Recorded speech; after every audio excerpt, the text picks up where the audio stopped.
Marriage, వివాహం. రక్షణ తర్వాత రెండోది బహు కీలకమైనది, బహు ఇంపార్టెంట్ అయినది వివాహం. ఈ వివాహ విషయంలో నాకు నచ్చింది, నేను అనుకున్నాను ఇది జరగాల్సిందే. దేవుని దగ్గర విచారం చేస్తారా?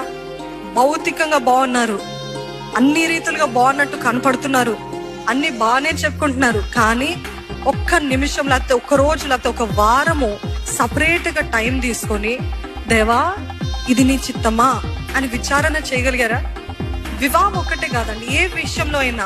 నేను చెప్పాను నా ఎక్స్పీరియన్స్. ఎందుకు చెప్పానంటే ప్రతి చిన్న విషయంలో కూడా దేవుని యొద్ద విచారణ చేయగలుగుతున్నారా? Are you enquiring of the Lord? Are you asking God? చిన్నదేంటి పెద్దదేంటి? తర్వాత నష్టపోయిన తర్వాత ఎందుకు దేవా అనుమతించావు కాదండి, అది మన బుద్ధి, మన అవివేకము, మన అజ్ఞానము బట్టి మనం కొని తెచ్చుకున్నాం. ఈ రోజు మన జీవితాలు అన్ని